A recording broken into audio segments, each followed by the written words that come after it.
felt like your bank charged you for something and you didn't see it coming?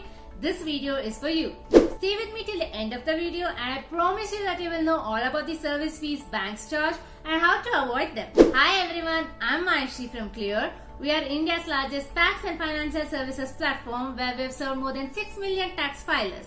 Subscribe to our channel to get investing tips and learn more about growing your money. Let's highlight some of the biggest pain points for banking customers before suggesting how they can be dealt with. First, minimum balance.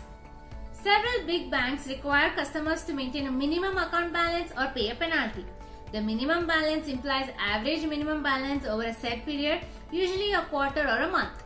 For a person earning a monthly salary of Rs 30,000, a minimum monthly average balance of Rs 1,000 can be maintained by leaving the salary in the bank just for a day.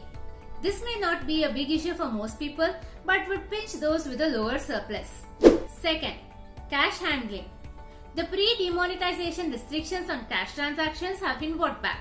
Customers should bear in mind that the cash transaction limits are the combined limits for deposits and withdrawals at the bank's branch, ATM or third-party ATM.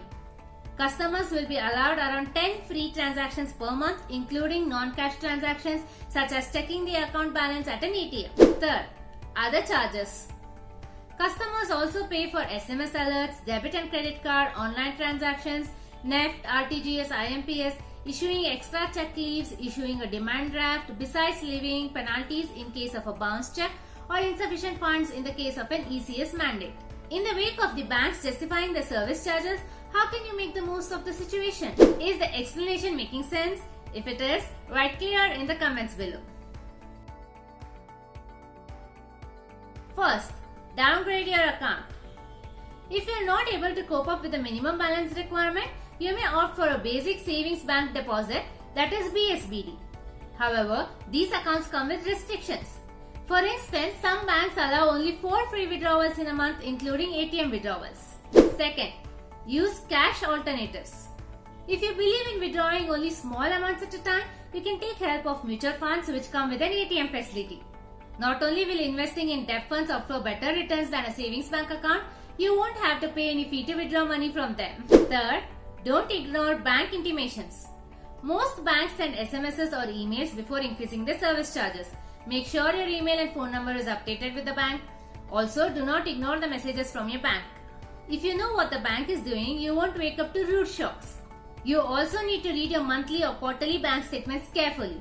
In case your bank has started charging for a service you do not need, you can opt out of it. Fourth, improve banking relationship. Maintaining a comprehensive relationship with a bank can help you in many ways.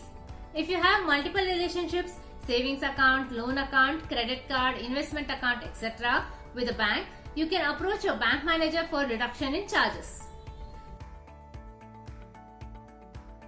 So folks, I hope you understood what the bank charges are and how you can avoid them. You can start your investment journey by downloading the Black app by ClearTax from the link given in the description below. Download the Black app as it will help you grow your wealth and invest wisely. Also, don't forget to subscribe to our channel for more finance related content. See you soon.